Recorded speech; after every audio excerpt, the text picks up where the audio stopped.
What's good, you guys? It's your boy B Mahari here, represent Mahari Nation Sports Podcast. Salute to the entire LDBC. Salute to the greater boxing community. And I just wanted to discuss about my personal reaction to the Sergey Kovalev versus the Canelo Alvarez fights that took place last night. Um, Obviously, most of you guys already know by now. Canelo Alvarez knocked out Sergey Kovalev in the 11th round to win the WBO light heavyweight championship. Now, everybody has been going around talking about how that fight looked fixed, how, you know, the fight just looked kind of just fixed from the outset. And I'm going to tell you this off the rip. I heavily agree with the sentiment of a lot of what the fans were talking about after the fight. The fight indeed looked fixed to me because Sergey Kovalev was not aggressive. He was just only throwing pity pat punches. He was only throwing jabs the whole night, okay? And he threw no power shots. When he threw his right hand, it was more of a pity pat, you know, sparring type of right hand. It wasn't of authoritative power shot type of right hand, okay? Now, unfortunately, I didn't see the fight live. I caught the fight on the replay, of course, because I wasn't going to waste my time watching any fights on the DAZN because I am not a supporter of the DAZN. They don't have any good fights on there that interest me to buy their app. But I'm going to get into that discussion about the DAZN and the UFC in a few minutes. But the fact of the matter is, we all know that Sergey Kovalev was going to go in there with a major disadvantage because one, he missed weight. Two, he also had to go through the rehydration clause, which simply states to that. Y'all, hold on one second.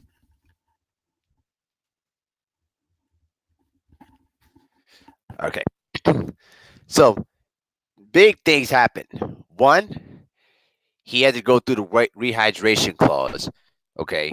Number two, Sergey Kovalev missed weight the first two times until he had to lose one more pound to get to 175. You should already know off the bat that the fight looked fixed. And Canelo came in at 174 and looked juiced to the gills. So the whole promotion of the fight was very, very poorly done. It looked so weird to me because you could tell that something was up in the lead up to the fight. Okay. And plus, you also had this UFC 224 card also on the same day. So it's like it just looked weird to me. And this was the type of fight that nobody in boxing really wanted and nobody cared for, other than just trying to make false history. But the one thing that really caught my attention into this fight was that Sergey Kovalev had fought basically fought 9 weeks ago against Anthony Yard and barely had any time to recover. Okay. Now there's no excuse to that. I mean, it is what it is. But when Canelo Alvarez made the decision of fighting against Sergey Kovalev, there was some reasoning behind that. Because listen, Canelo is not going to go out there and face against a monster without any type of an advantage. Okay, he cherry picked on the timing because Sergey Kovalev was fighting. We basically finished fighting against Anthony Yard 9 weeks ago to retain his WBO belt.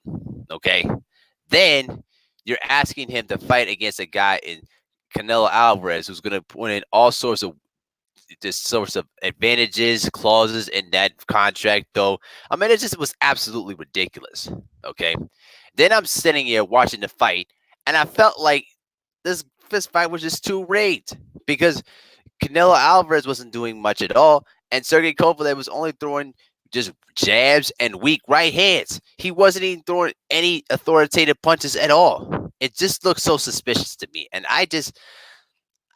that whole night really disappointed me. And it goes to show you again how much boxing does not care about its fan base. And also, let me say this though too: the fact that the DAZN had to wait until the UFC card was done really shows the basically the huge issue what's going on in boxing. Okay, can can you imagine if Showtime had to wait for the USC to finish their card? There would no way to be possible. And the zone basically submitted to the UFC, and they had to wait almost till towards the end of the night to get their fight card started. Okay. And by the time the UFC card was done, most of the fans were already finished with watching a lot of their combat sports. So I the boxing took a major ill last night, and the fight was a complete dud. It was a complete disappointment, and the fact that Canelo Alvarez uses every single advantage in the book to try to justify fighting anybody really shows how corrupt boxing is. Listen, Canelo, man, he don't need all those type of advantages. He's already skilled enough as it is to fight on an even playing field. But the fact that this guy wants to fight with a rehydration clause, okay? Also, the other thing too is that but not just with a rehydration clause, you also has to fight, but by basically have to make weight too. But also more importantly to that, man, more importantly to that though, bro, you also got to fight against a very biased scoring card because you're not going to outbox Canelo Alvarez. He's already got 6 rounds in the book. Okay, you got to go in there and basically knock this dude out. All right, that's what it is. Okay, you're not going to outbox Canelo. Okay, but you're gonna have to find a way to knock him out, and that's just what it is. Ronald Finkley, what's going on, brother? It's just boxing with salute, brother. How you doing? So that's just what it is, man. That is what it is. And boxing took a major ill last night because, like I said before, they had to wait until the UFC card was completed and then they started their card. Okay. What business sense does that make? Okay. I mean, I'm not gonna let anyone in the UFC try to, outdo everybody. But it goes to show you again that the UFC continues to kick boxing's butt in terms of the cards they build up and the fights. Okay. And sooner or later, boxing is going to include Dana White there too. Okay. And when Dana White, and it's not a matter if, it's only a matter to win. And thank you for the compliments, guys. Really appreciate it. Not a problem. So it's only a matter of time when Dana White goes in there in boxing that you can't get away with all that ducking and all those clauses in there. Okay. Because Dana White would not allow that. Because if Canelo Alvarez had to fight in the UFC, he would not have all those rehydration clauses there. He would not have all those rig scoring cards. You name it, guys. I mean, it's just absolutely ridiculous. Because Dana White would have looked at you and said, "You're basically endorsing cheating. I'm not going to let that happen. You either fight on an even playing field or you don't fight at all." Very, very simple. And he would have made him fight against his mandatories. Okay? So it is what it is. Canelo Alvarez is the most privileged boxer in the history of the sport, bar none. Okay? But personally, though, bro, at the same time, I don't really care for Sergey Kovalev too at all. And obviously, y'all know the reasons behind that too as well. I don't need to explain it. But where these guys goes from here? Well, for Canelo, he's not going to stay at 175 because there's too many monsters at 175. So, in my viewpoint, I think he's going to go back down to 160 and possibly go for a third fight with Gennady Golovkin, in my opinion. Okay, he's not going to fight Jamal Charlo. Okay, he's not going to fight Demetrius Andrade or even Billy Joe Saunders for that matter. Okay, I think he's going to go back to 160 and probably just fight against Gennady Golovkin just to get that third fight in with a major payday and leave it at that. You know what I mean? Ronald Figley said, "I don't want to see it, Abel. I just want to see the Plug Boy merge and negotiate for great fights, bro." I do agree with you, Ronald Finkley. Absolutely do agree with you. But I think that Canelo does not care to fight those guys. He just does not want to. I I really do think that Gennady will consider probably going for a third fight with Gennady Golovkin, or just probably or you know what I really wanted him to do. I really would like to see him to fight Arthur Beterbiev at 175. If he really wants to be great, if he wants to stay at 175, I think he should go in there and fight against Arthur Beterbiev. Why not? I mean, he's a way better fighter than Sergey Kovalev. But if I know in the mind of Canelo Alvarez, he's going to try to lose a lot of the same advantages that he did to Sergey Kovalev. And I don't see Arthur Beterbiev even thinking about considering taking that kind of risk. I should say not that kind of risk though, taking that kind of fight with all the political BS behind it. You know what I mean? So that's just how I kind of see it, though, guys. It's just absolutely disgusting how these people, a lot of these, media are going to try to go in there and try to label Canelo Alvarez as a face of boxing when they already know the guy has already been tested for PEDs. Okay. He's never fought. He's only lost one time to Floyd Mayweather and never fought against another black fighter since. With the exception of Anderson Lara, he's never fought against another African American fighter since.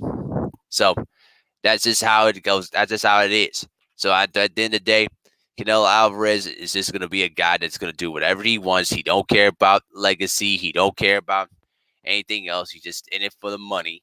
Okay. And quite frankly, though, too, and I will say this still, too, on the record on my channel. I think that sooner or later, he's going to leave Golden Boy, start his own promotion, and basically be his own boss. Something he should have been doing a long time ago.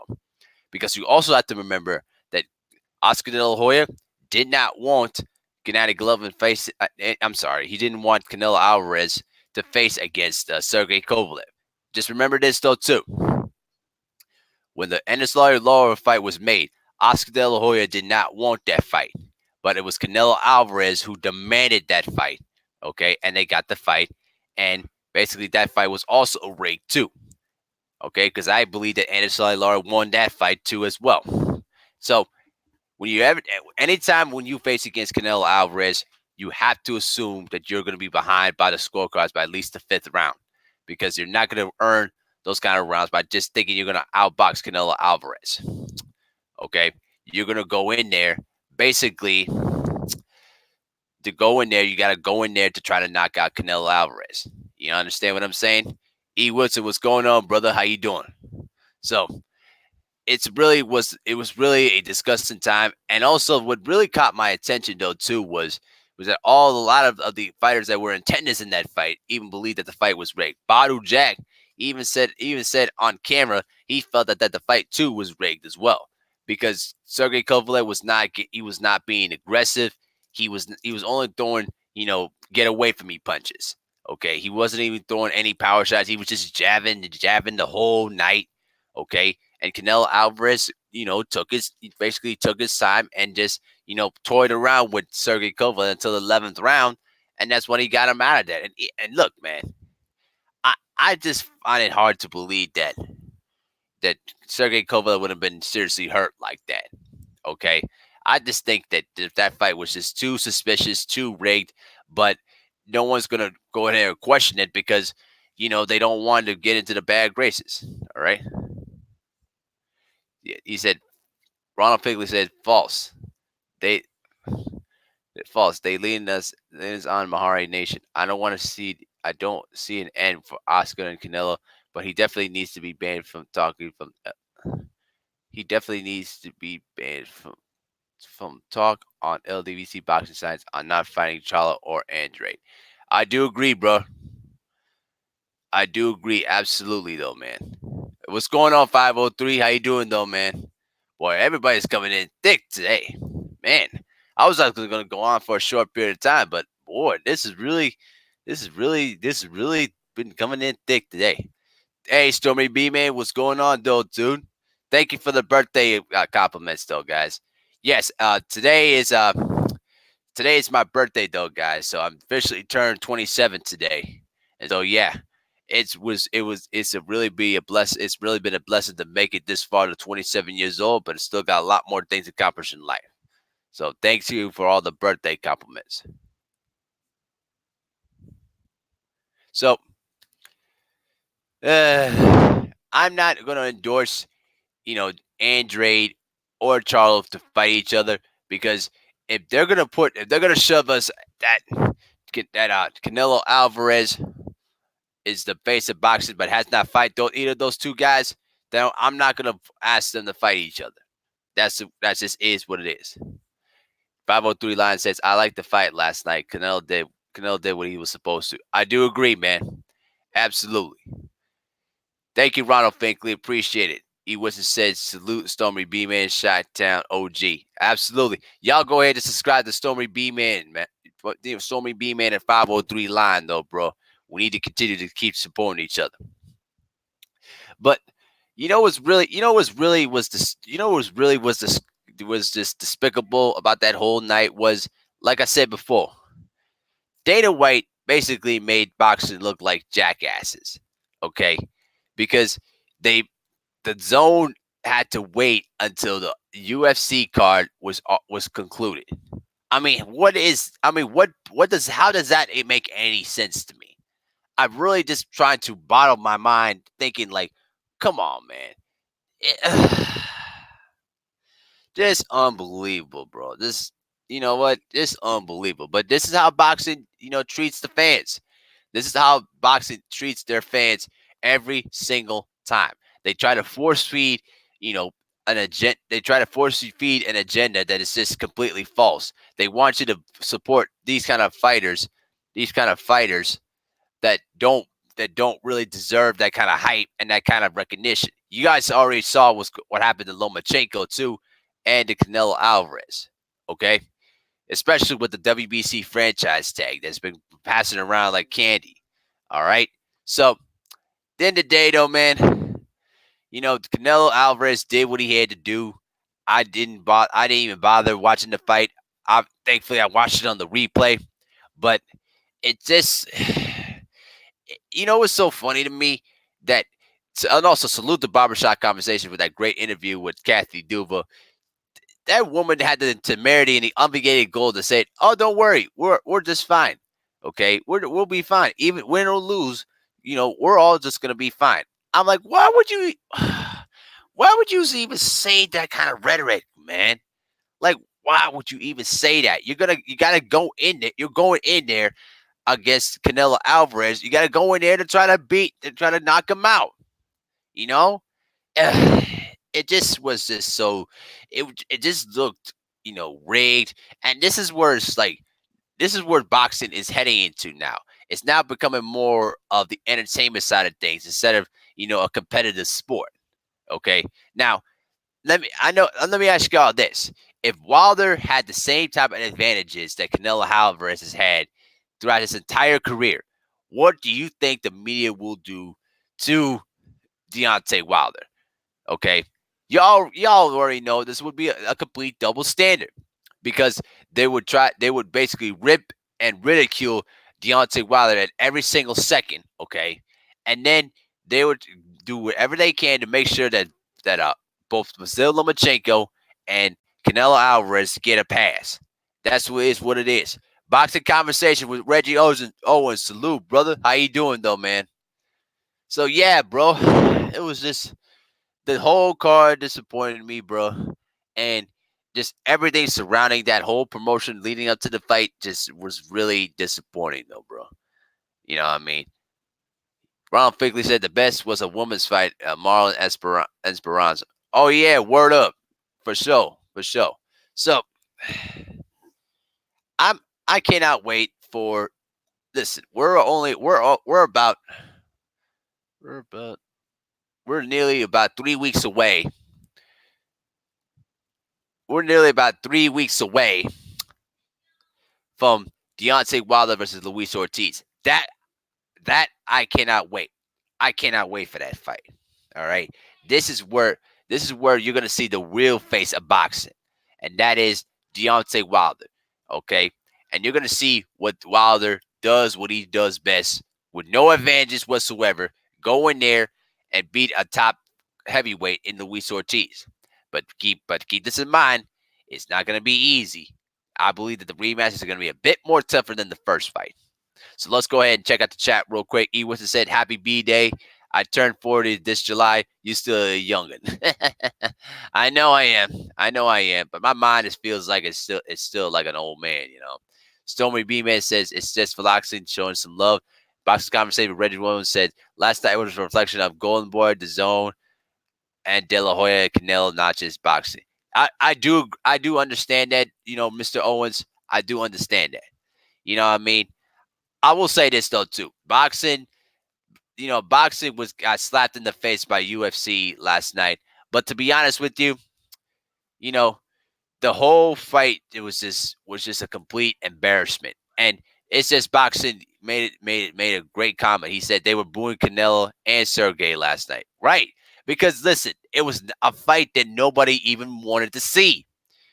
Listen, if Canelo Alvarez didn't chose not to go up to 175 and decide to stay at 160 and face against, Jamal Charlo and Demetrius Andre and be undisputed at 160, okay, then you know what? I have nothing to say anymore. Okay, you could, anybody can criticize about him about using PEDs and all the rehydration clauses and everything that sort. But if he stayed at 160 and became undisputed at 160 and beat all those elite guys there, then you know what? I have nothing to say about it. But he chose not to. Okay, I mean it's just absolutely disgusting. And Golden Boy, just like what boxing conversation Reggie Owens, said. Basically, the whole night was a reflection of how Golden Boy and DAZN and Oscar De La Hoya conduct their business in boxing. Okay, they try to protect their investment at all costs.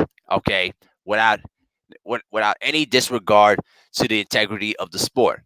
Okay, hell, they still own Ring Magazine, and you know how rigged up that is.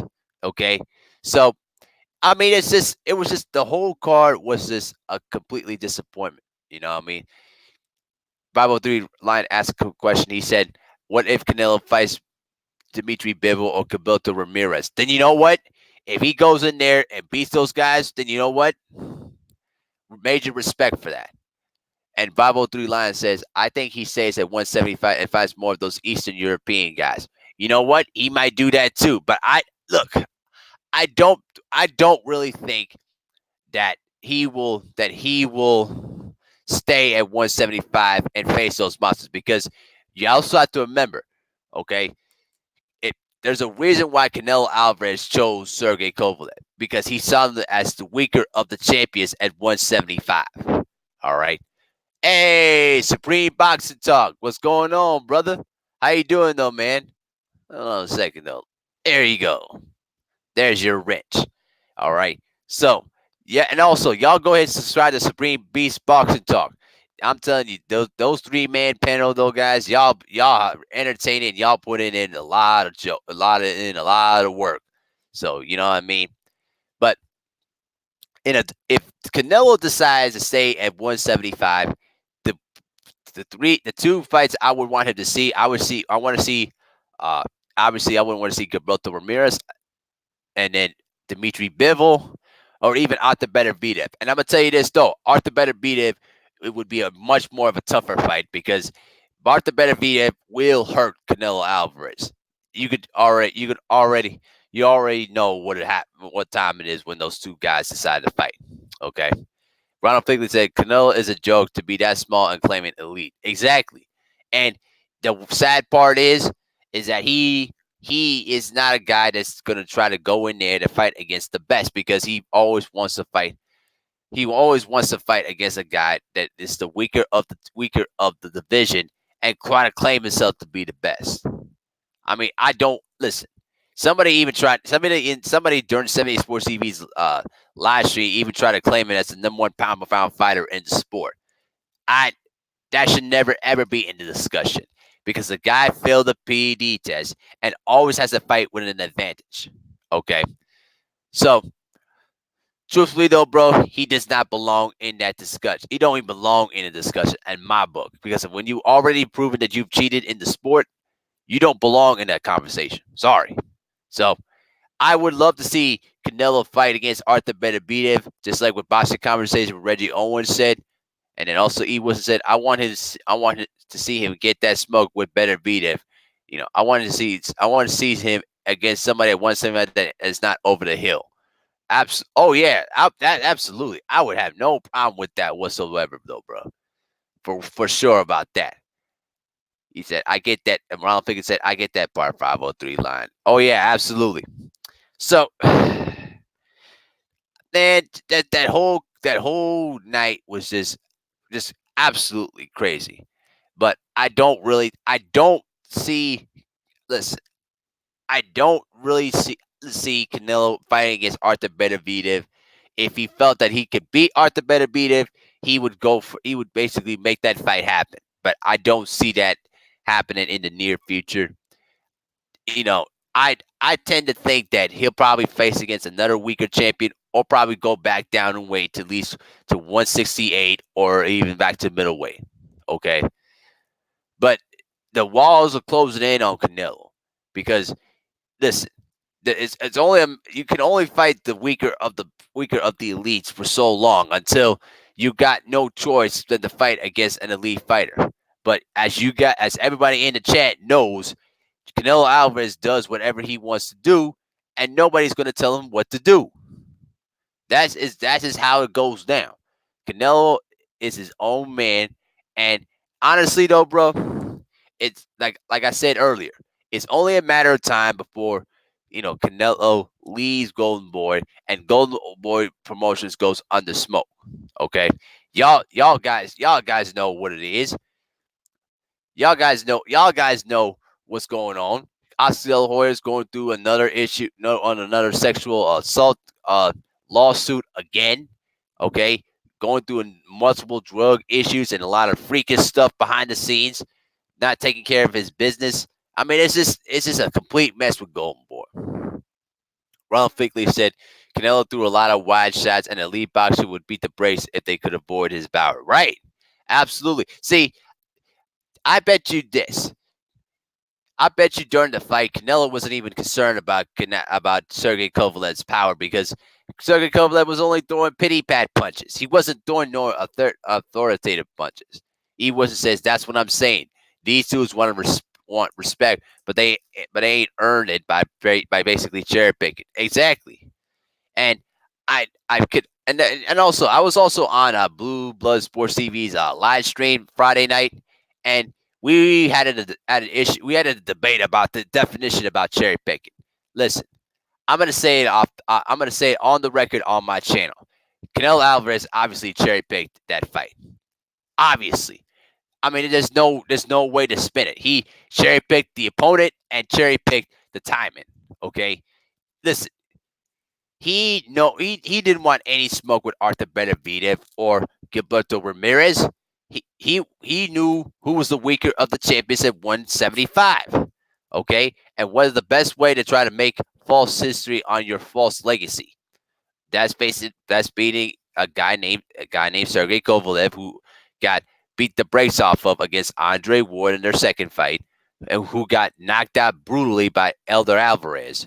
Okay, and went through a tough fight with Anthony Yard. And I will say this though too: if Anthony Yard and Sergey Kovalev go for a rematch again, I bet you that Anthony Yard will get the better of Sergey Kovalev in that rematch too. That's just how I see it. I think that because Anthony Yard ran out of gas during the later stages of the fight, Sergey Kovalev was able to get him. If Anthony Yard can just survive the entire fight, you know what? You know what? I'm gonna take Anthony Yard to beat Sergey Kovalev in that rematch too. So let's go ahead and check out the chat real quick. Supreme Boxing Star said it's just boxing salute. Ronald Flickley said that was way too calculated all the way till 1 a.m. from 2 months ago at max. Cherry picking. Agreed. Reggie Owens says the whole event did a lot of damage to the profile of Canelo. Rather than moving him up in star appeal, he was dropped. Absolutely. Extreme Fox Dog says, can Canelo be Yard? I don't think not. I think Canelo Canelo may have better craft, and also is a better counter puncher. And I can see, and Anthony Yard has issues against counter punchers at this stage of his career. So I think Canelo could obviously could beat Anthony Yard, but he's not mean to be Dmitry Bivol or Artur Beterbiev.